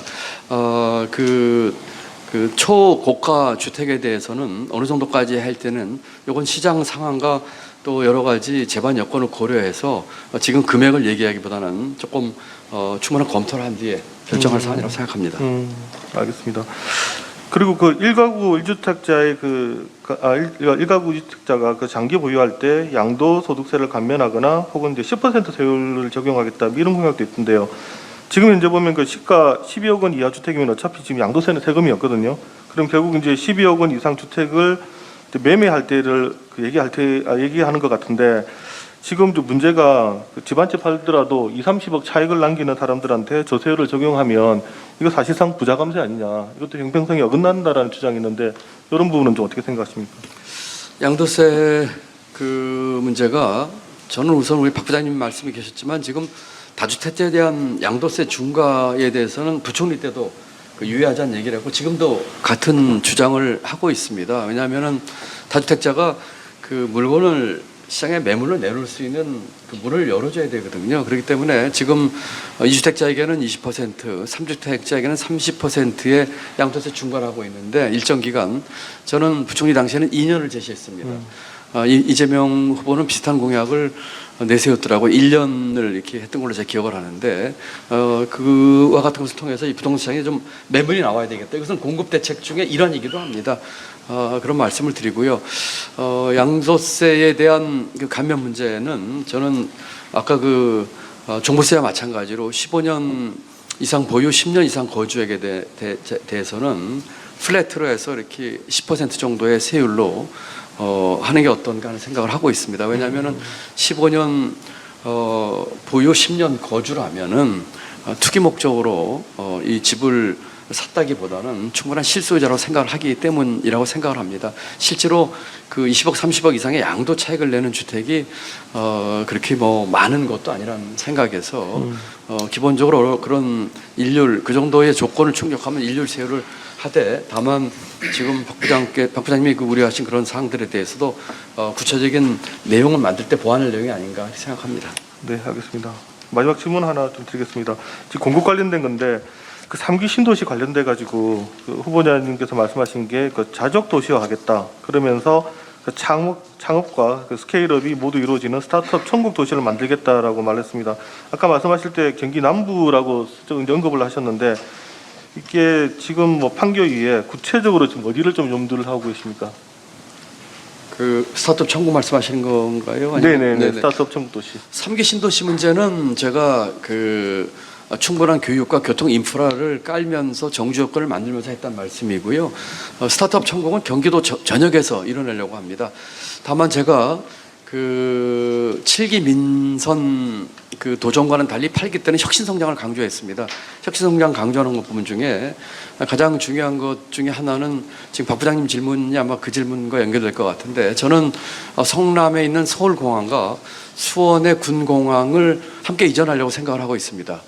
그래서 지금 서울공항 자리와 수원공항 자리에 한국판 실리콘밸리 건설과 스마트 모빌리티 시티를 함께 아우러지는 복합 첨단 명품 도시로 만들 생각을 하고 있습니다. 그렇게 된다면은 지금의 판교와 연계되는 그야말로 거대한 한국형 실리콘밸리가 완성이 될 것입니다. 혁신 성장을 통해서 일자리를 만들겠다는 뜻이거든요.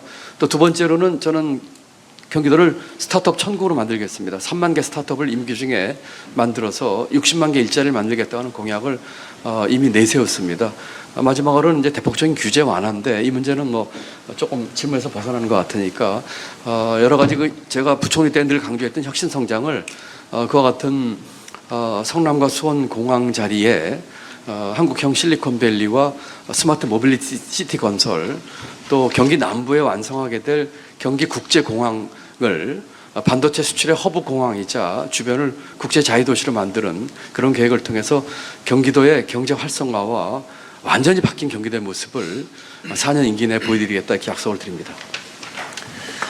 통상 이 시간 정도 되면 1라운드 질문이 끝나고 잠시 후보 초청자에게 좀 쉬는 시간을 드려야 되는데, 지금 진행상 계속 그냥 이어가야 될 것 같습니다. 그래서 잠깐 그래도 조금 물이라도 제대로 한 잔 드시라고. 네, 감사합니다. 그 혹시 최근에 드라마, TV에 상영하는 드라마 중에 나의 해방일지라는 드라마 보신 적 있습니까? 계속 보진 않지만 뜨문점을 보면서 뭐 신장 노른자기 나온 거 본 적이 있습니다. 예, 그기가 이제 경기도민으로 사는 직장인들의 일상을 그린 내용인데, 거기 보면 거주의 여건이라는 게 인간의 의식과 삶을 저렇게 강하게 규정할 수 있구나, 이런 생각 들었습니다. 특히 뭐 사내 동호회도 가입하지 못하고 교통 문제 때문에 3남매가 시간이 늦어지면 함께 택시를 타고. 네, 맞습니다. 경기도에서 사실 교통 문제는 굉장히 중요한 문제입니다. 지나치게 교통 개발 반면에 또 현실적인 필요에 따라서 서울과의 출퇴근이 아주 영리한 인프라 구축이 필요합니다. 그래서 다음 질문은 GTX를 포함한 교통 문제 질문을 SBS 정화석 의원께서 이어가겠습니다. 예, 수고하십니다. 질문을 늦게 할수록 시간 압박이 강해져가지고 후보님한테 좀 짧게 예. 하겠습니다. 예. 예, 그렇게 하겠습니다. 뭐 사회자 지금 말씀하셨듯이 그 지금 사실 경기도민 가장 큰 관심은 주거하고 교통.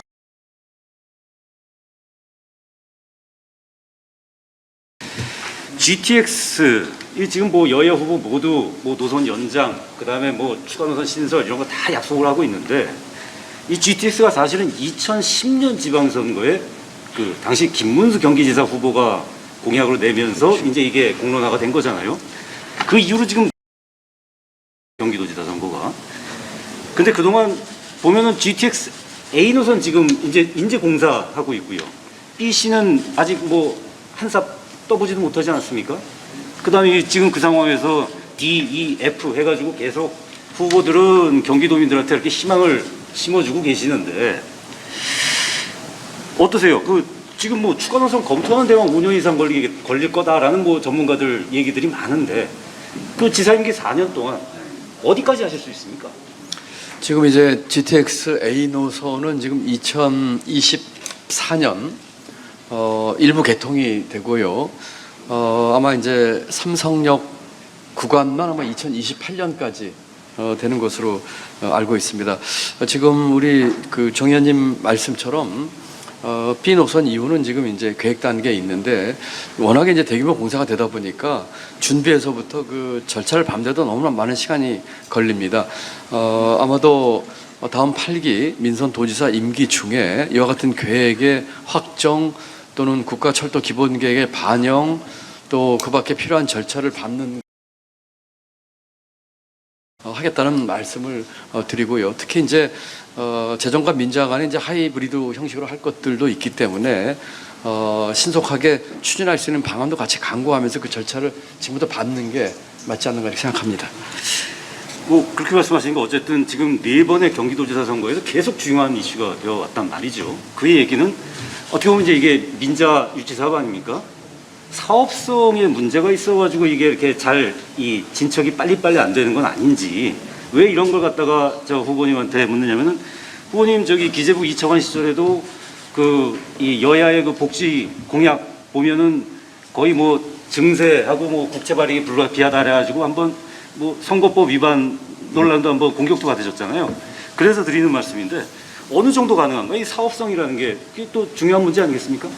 지금 이 사업성 문제는 이제 DEF 같은 경우는 신설하면서 같이 봐야 되겠지만, 그 아까 말씀드린 것처럼 이제 그 재정과 민자 간의 그 하이브리드 형식으로 하게 되면은 저는 충분히 그 사업성이 있다고 보고 있고, 이게 이제 아까 말씀드린 절차에서 그 철도 기본 계획에 들어가는 것부터 해서 사전 타당성 조사, 그다음에 예타 이 절차가 쭉 있거든요. 그런 과정에서 조율될 사항입니다. 예를 들어서 예타가 나오느냐 안 나오느냐, 안 났을 경우에 노선을 조금 이 변경 수정하는 이런 것들이 그 과정에서 충분히 반영될 거라고 생각을 하기 때문에 그 문제는 뭐 크게 없을 거라고 생각을 하고요.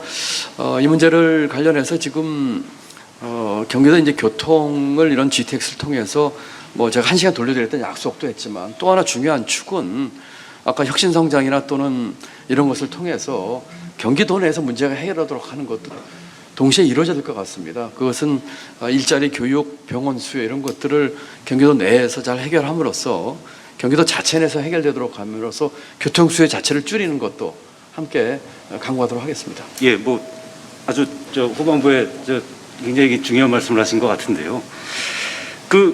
그 측면에서 한번 좀 여쭤보고 싶어요. 지금 사업성 측면 말고 철학적인 측면에서 그 지금 여야 어느 후보가 돼도 지금 GTX는 뭐 밑에선 평택구에서부터 북으로는 저 동두천까지, 뭐 그다음에 인천에서부터 양평, 가평까지 지금 다 저 뚫겠다는 거 아닙니까? 거기다 지금 강원도지사 선거에서는 그거 지금 강원도까지 연결하자고 그러고 있어요. 그 후보님이 지난해 그 발간하신 저서에서 수도권 올인 구조를 뒤집자라는 주장을 하셨던 걸로 저는 알고 있습니다. 과연 그 이 후보님이 평소 말씀하시던 그 지역 균형 발전이라는 입장에서 이런 식의 어떤 그런 그 교통 공약에 대한 그 후보들의 과몰입, 이 부분은 어떻게 생각하십니까? 그 지역 균형 발전의 그 철학에는 저는 지금도 그 변함이 없습니다.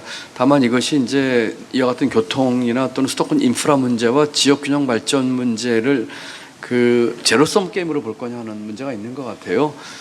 지역 균형 발전을 위해서 지방의 특성에 맞게끔 투자와 또 여러 가지 그 발전하게끔 도와주는 것은 꼭 필요하다고 생각을 합니다. 다만 그런 것들은 이제 수도권의 여러 가지 이제 수도권 정비 계획법이라든지 또 지금 말씀드린 인프라 문제와 이제 조화 문제라고 생각을 하는데, 두 개가 다 같이 추구해야 될 가치라고 생각을 하고 서로가 상생하는 방향으로 가야 되겠다. 물론 이제 우리 정 의원님 질문에는 이제 그 한정된 재원의 이제 우선순위 이런 문제를 아마 지원하실 것 같은데, 충분히 그런 점을 감안해서 같이 추구해야 될 가치다. 그리고 특히 그 GTX나 이런 문제는 그 민자 활용 방안도 있고 하기 때문에 조화롭게 할 수 있지 않을까 생각을 한다. 이렇게 말씀드립니다.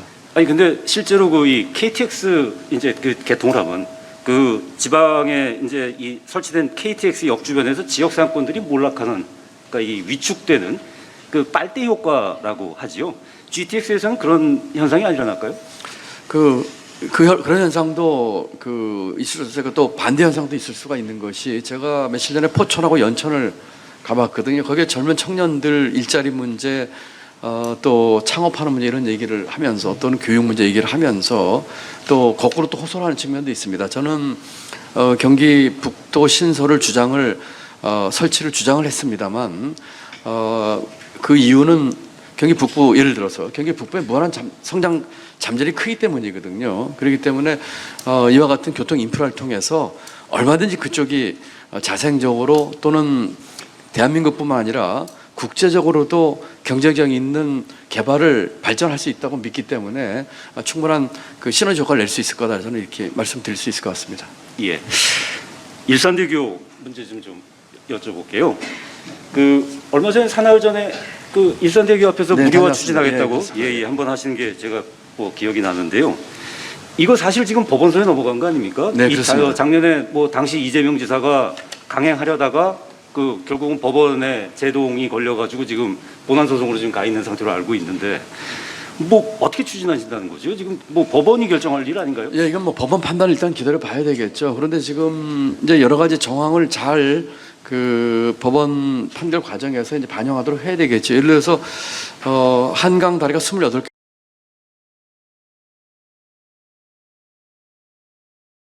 주민들 입장에서 보면은 불편하기도 하고 참 억울한 일이죠. 다른 다리 건너는데 돈을 안 내는데 왜 이 다리 건너는데 돈을 내냐 이런 문제가 있기 때문에 그런 측면에서 봐야 될 측면이 있다고 생각을 합니다.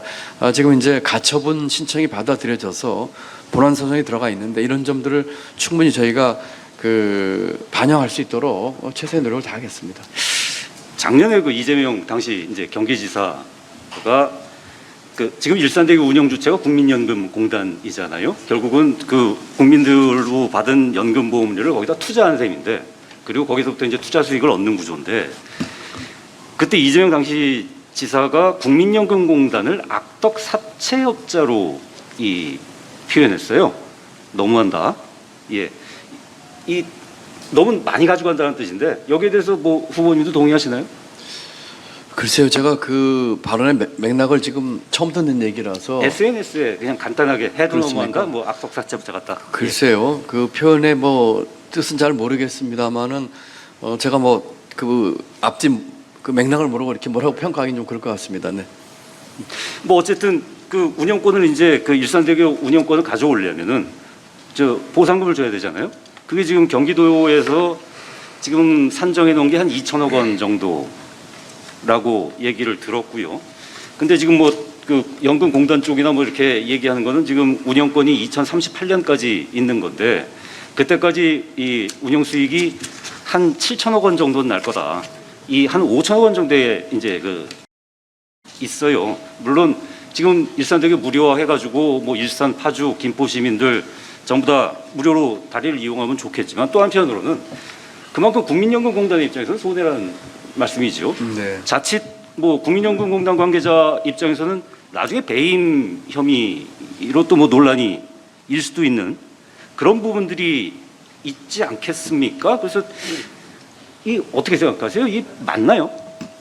이제 뭐 이런 문제가 이제 결국은 그 아마 이제 민자 또 국민연금이 투자한 금액에 대한 이제 그 이익 환수 문제가 있고 그렇지만 이제 그 지사 입장에서는 서북 주민들에 대한 그 불평평과 또 민원 해결 문제가 같이 있는 문제라고 생각을 합니다. 제가 금액의 그 어느 정도의 그 도에서 산정과 국민연금이 산정한 돈의 그 차이는 제가 뭐 정확하게 좀 보진 않았습니다만은 말씀드린 것처럼 저렇게 좀 해결했으면 좋겠는데 이 법원 그 과정에서 이런 내용들 충분히 반영할 수 있도록 하겠고 방법에 있어서 실질적으로 그러면 이 재정 문제나 이 수익 문제 어떻게 해야 될지는 좀 더 들여다보면서 방법을 한번 강구를 해보도록 하겠습니다.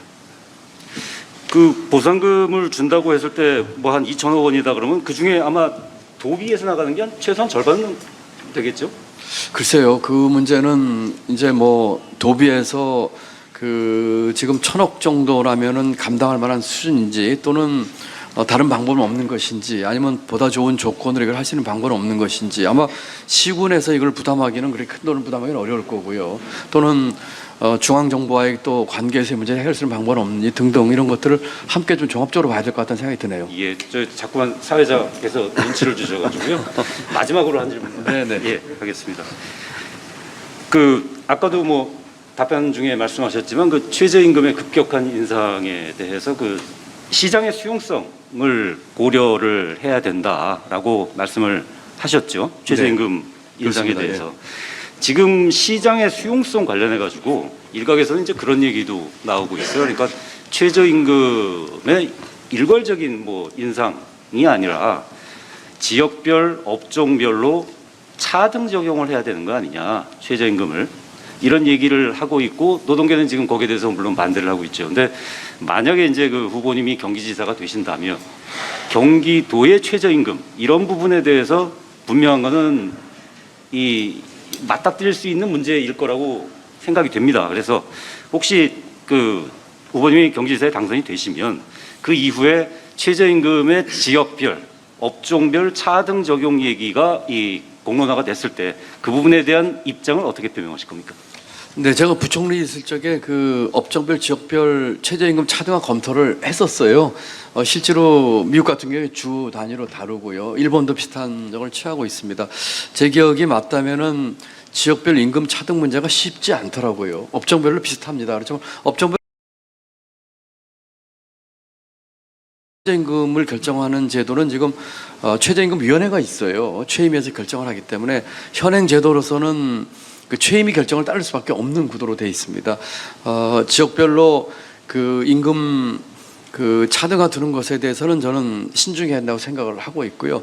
다만 업종별 문제에 대해서는 필요에 따라서는 최임이나 그 최임이 결정 과정에서 좀 함께 논의는 해볼 여지가 있다고 생각을 합니다. 지역별 차등 적용은 약간 좀 부정적이라는 네, 그거는 말씀이시죠? 우리 이 넓지 않은 그 면적에서 그 지역 주민들 간의 그 위화감이라든 이런 문제 때문에 쉽지 않고 다만 그 지역에서 정말로 주민들이 그 대다수가 그럼에도 불구하고 했다고 하는 그 지역 주민 의사를 반영할 수 있는 방법이 있을 수 있을 겁니다.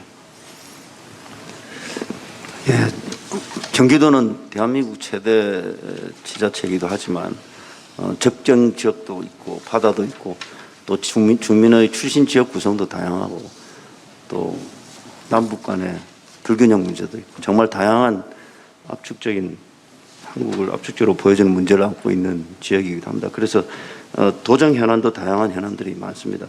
이와 관련해서 오래 기다리셨는데 조남규 세계부 부국장께서 질문해 주시겠습니다. 예, 저도 질문을 한 10개 정도 준비해 왔는데 못할 것 같아가지고 좀 걱정이 많았습니다. 마침 또 시간이 됐으니까 핵심적인 거 한 두세 가지만 여쭤보겠습니다. 그 후보님은 대선 후보 시절에 아까 정화석 의원도 잠깐 짚었지만 수도권 올인 구조를 뒤집자.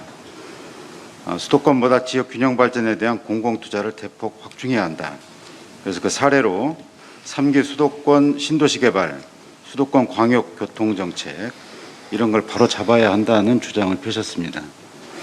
사실은 그런데 이제 이게 경기도지사 후보가 되신 다음에는 이런 공약들을 대거 내놓으셨는데 경기도민의 표를 얻기 위해서 기존 입장을 바꿨다는 지적이 나옵니다. 이에 대한 입장을 좀 듣고 싶습니다. 네, 지역균형 발전은 아까 우리 다른 분 질문 때도 말씀드렸지만 제 소신이기도 합니다. 대한민국이 그 지역균형 발전을 해야지만 한다고 생각을 합니다. 다만 지금 수도권 문제, 경기도 문제와 이 지역균형 발전 문제를 아까 말씀드린 것처럼 저는 조화롭게 풀어낸다고 생각을 하고 있어요. 예를 들어서 지금 경기 북부 같은 지역은 지금 그 군사보호구역이나 상수도보호 뭐 또 환경 아주 중첩된 규제로 인해서 좀 시행하고 있거든요. 또 경기도에 있는 그 잠재력을 아까 말씀드린 첨단이나 또는 4차 산업과 관련된 첨단 이 잠재력을 또 마음껏 발휘하게 할 수 있는 그런 제도적인 또 뒷받침도 필요한 것이고요. 그렇기 때문에 함께 좀 추구를 해야 된다 이렇게 생각을 합니다. 특히 이제 그 경기도의 혁신을 통해서 대한민국 전체 발전을 견인하게 하겠다는 것이 꼭 경기도만의 그 혜택이 아니라 다른 지역까지도 함께 파급될 거라고 믿기 때문에 지역균형 발전에 따른 중앙정부 차원에서의 정책은 계속해서 추진해야 한다고 믿고 있고요. 또 경기도와 수도권은 그 나름대로 이와 같은 내용들을 함께 추진해서 같이 추진하면서 이렇게 조화롭게 가야 되겠다 하는 그런 입장을 다시 한번 말씀드립니다. 예, 아무래도 민주당의 이제 지방 광역단체장 후보로 나오신 분들은 크게 동의하지 않으실 것 같은데 관련해 가지고 현행 그 수도권 정비 계획이 성장 억제 유지 계획이라는 거는 뭐 많은 사람들의 지적이고요. 이와 관련해 가지고 노무현 정부의 정책실장을 지낸 변양균 전 장관이 뭐 이런 주장을 하셨어요. 현행 체제에서 수도권 규제 완화로 인한 기업 투자 유치나 조세 수입 증대 이익은 전부 수도권 지자체가 독점을 하고 있죠. 그러니까 이 차제에 수도권은 기업 투자 유치, 비수도권은 이로 인해서 나오는 수도권 지자체의 세입을 비수도권이 좀 차지하는 식으로 만들면 비수도권의 수도권 규제 완화 찬성 명분과 동기를 제공할 수 있지 않겠느냐, 뭐 이런 아이디어를 내놨는데 이에 대해서는 어떻게 생각하십니까? 지금 이제 우리 그 어떤 조세나 이 그 재정 체제가 우리 지금 세금을 거두면 내국세의 40%를 지방으로 보내게 돼 있습니다. 그렇기 때문에 교부금이나 교부세를 통해서 거둔 세금의 40%는 무조건 법적으로 지방으로 갑니다. 그리고 지방에 갈 적에 지방의 재정 상황을 고려해서 보내죠. 지방 재정 조정되더라고 하지요. 그리고 종부세 같은 경우도 예를 들면은 전액 다 지방에 주는 돈입니다. 그렇기 때문에 이미 우리 재정 시스템 하에서 그와 같은 제도는 빌트인이 돼 있는 것이죠. 예를 들면은 수도권에서 경기도에서 세금 많이 걷어가지고 거기서 이제 법인세, 소득세, 부가세가 마찬가지 아니겠습니까? 그 중에 내국세로 잡히면은 지방 소득세와 지방 소비세와 지방 소득세 이런 것 서택스로 가는 것 외에도 40%가 지방으로 가고 있기 때문에 이미 충분히 그런 제도는 돼 있다고 하는 생각을 합니다. 아마 지금 말씀하신 거는 수도권에 대한 수도권 정비나 이런 것들을 풀어줌으로써 생기는 이익을 지방에 좀 더 나눠주자 이런 뜻으로 들립니다. 이미 그것은 지금의 아까 말씀드린 조세 체계를 통해서 가고 있다 이런 말씀을 드리고 거기서 더 추가해서 새로운 제도를 만들어서 주어야 될지 문제는 좀 신중히 검토해야 될 문제라고 생각합니다. 경기도의 가장 큰 논쟁거리 중에 하나가 이제 그린벨트 제도인데요. 사실 그린벨트 제도는 뭐 정부가 앞장서서 임대주택 제공이나 뭐 이런 목적으로, 그래서 사실상 뼈대만 남은 상황인데 이런 그린벨트 제도를 계속 유지할 필요가 있다고 보십니까? 경기도가 대체로 많은 그린벨트 지역인데. 그린벨트 지역이라고 하는 제도 자체는 유지를 해야 된다고 생각을 하고 있고요. 다만 지금 보존 가치가 떨어지는 그린벨트는 적극 활용을 좀 해야 된다고 생각을 하고 있습니다. 특히 이 문제가 이제 환경 문제 때문에 약간의 이제 사회 갈등을 조장할 우려가 있기 때문에 보존 가치가 떨어지는 그린벨트를 활용하는 방향으로 하되 정책 타겟팅을 좀 분명히 했으면 좋겠어요. 예를 들어서 그린벨트 보존 가치가 떨어지는 그린벨트를 해제해서 주거 안정을 위한 주택 공모를 한다고 했을 적에 예를 들면 우리 청년이나 신혼부부나 무주택자를 위해서 일정한 요건에 해당하는 사람에게 주는 정책적 타겟팅을 분명히 한다든지 하는 식으로 해서 효용가치, 보존가치가 떨어지는 그 그린벨트를 해제하는 명분과 동시에 환경 보전에도 또 다른 측면에서 강화하는 정책을 같이 조화롭게 함으로써 이 사회 갈등을 해소하면서 풀어야 되겠다. 저는 그렇게 생각하고 있습니다. 제도 자체는 유지하되 일부 푸는 식으로 가야 되겠다 생각합니다. 마지막으로 송영길 서울시장 후보가 그 UN 5사무국 서울 유치를 내세웠는데 과거 민간 차원에서 이런 운동이 한번 있었어요. 당시에. 그때는 경기도 파주하고 고양시가 이제 유치 운동을 같이 전개를 했거든요.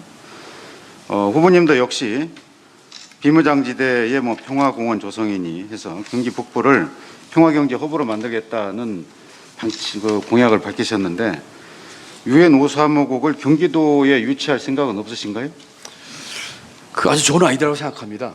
저는 워싱턴에 있는 국제기구인 월드뱅크에서 근무를 했었고요. 그 다음에 지금 송도에 있는 GGI죠. 글로벌 성장 정확한 명칭이 뭐예요? 글로벌 녹색 성장 기구 유치할 적에 제가 유럽에 가서 그 운동을 해서 유치에 성공한 적도 있습니다. 뭐 기여한 적도 있습니다. 그렇기 때문에 국제기구 유치에 대해서 아주 적극적이고 지금 UN 본부가 지금 4군데가 있는데 5번째를 유치를 한다면 뭐 우리 송 후보도 공약을 한 것으로 알고 있습니다만 평화라든지 또는 환경 문제와 관련돼서 또는 이런 점에서 무엇보다 이 DMZ 근처에 있는 경기 북부 지역이 가장 이 컨셉도 맞고 적당하다고 생각하기 때문에 적극 유치하고 싶습니다. 아주 좋은 아이디어라고 생각을 하고 만약에 지사로 선정이 된다면 제가 또 국제기구 근무 경험과 또 많은 네트워크가 있기 때문에 추진할 것을 적극 검토해 보겠습니다. 네, 감사합니다. 네, 전환규 의원님 감사합니다. 이렇게 시간을 단축해 주셔서. 근데 뭐 지금 한 7분 정도 시간이 남아 있습니다. 오늘은 플로어에 질문이 없습니다. 아마 너무 답변을 완벽하게 하셔서 그런 것 같기도 한데요. 그래서 원래 2라운드 되면 새로운 질문들이 좀 있었는데 혹시 꼭 추가로 하실 질문이 패널 중에 있으시면 추가로 해주시죠. 정치 분야에서 하나만 여쭤보겠습니다. 이 경기도지사는 우리나라의 가장 큰 지자체장입니다. 그래서 경기도지사라고 하면 국민들이 다 대선 주자로 인식을 하게 되는데요. 뭐 이번 대선도 한번 나오셨었지만 이 경기도지사 되시면 대선에 다시 한번 도전하실 의향이 있으신지 한번 여쭤보고 싶습니다.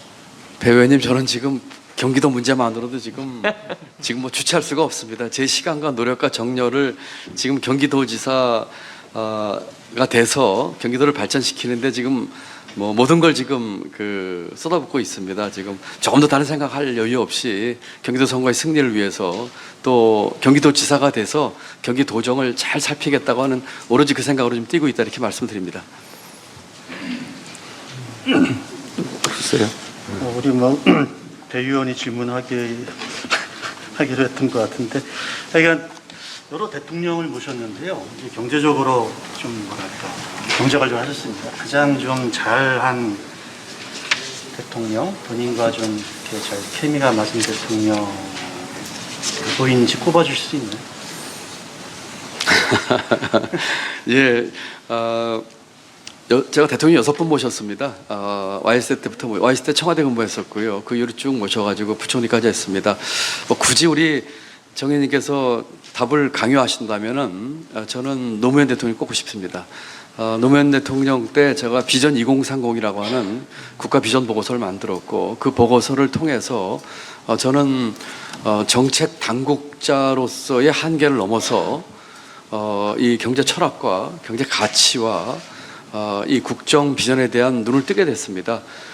제가 문재인 대통령께서 제가 아주대 총장할 적에 부총리 제의했을 적에 제가 처음에 사양하다가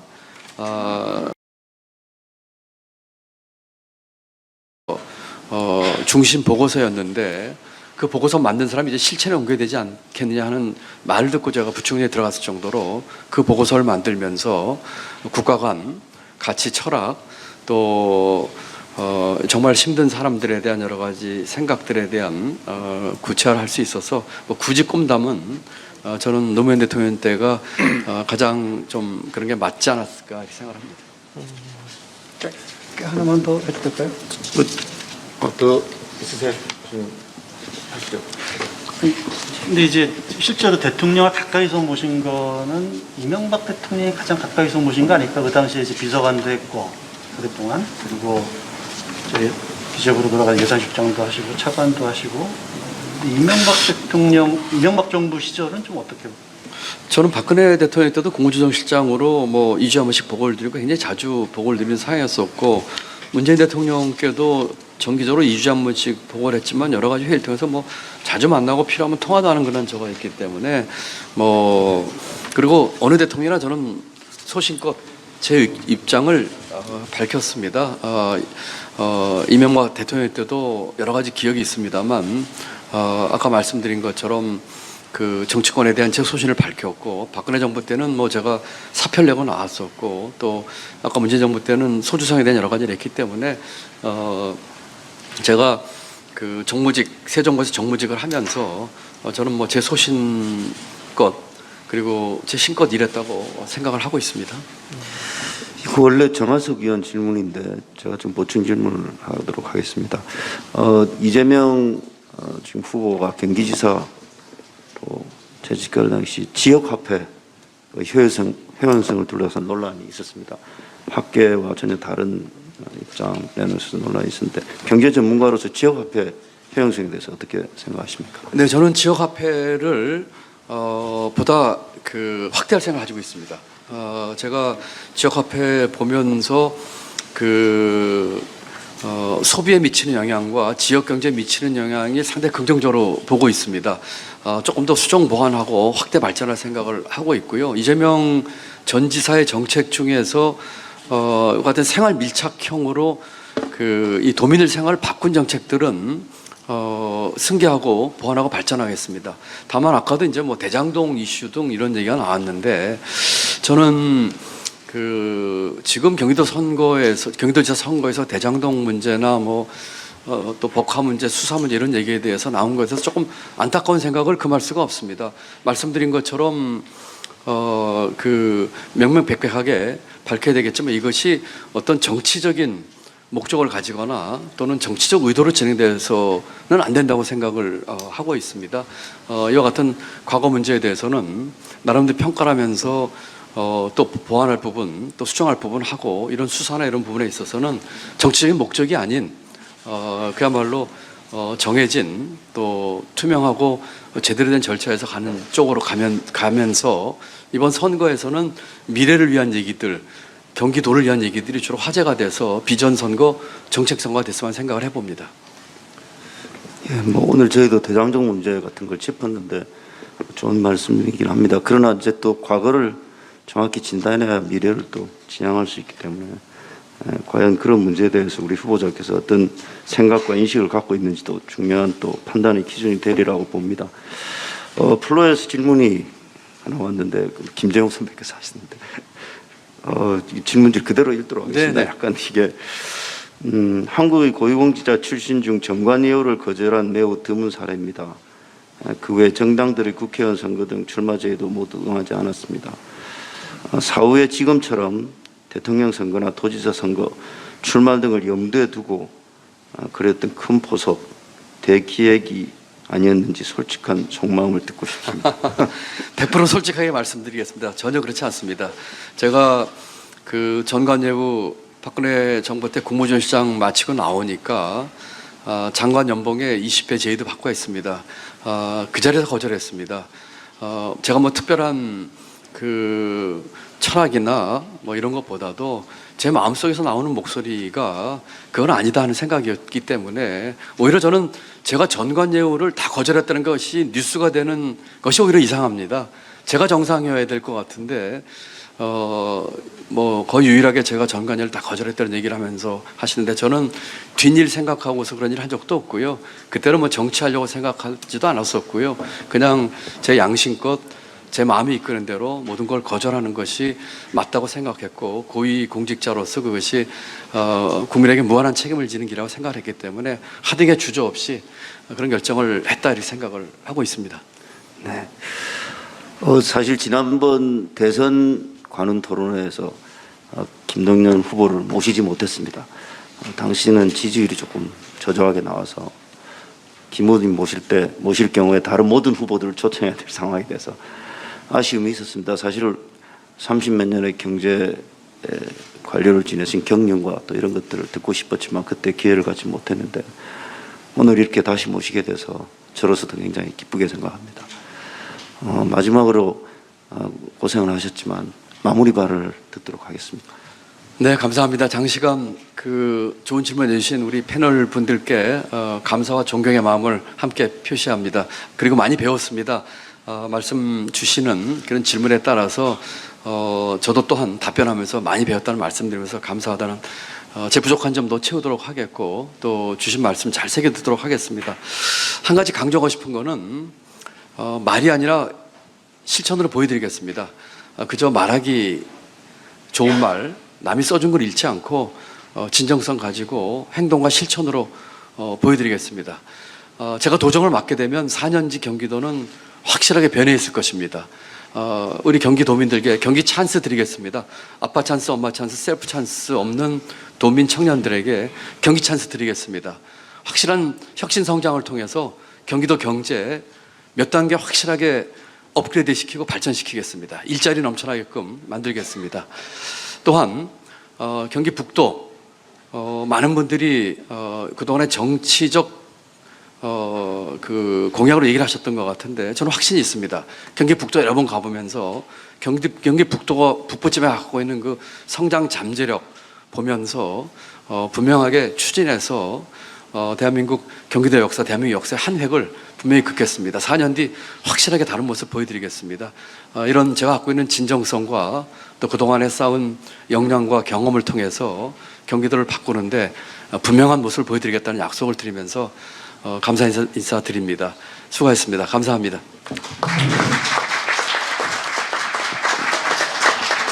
네, 끝까지 성실하게 진지하게 답변해 주신 후보님 감사합니다. 그리고 좋은 질문 해주신 패널 여러분도 수고하셨습니다. 끝까지 경청해 주신 선배 동료 기자 여러분들 감사합니다.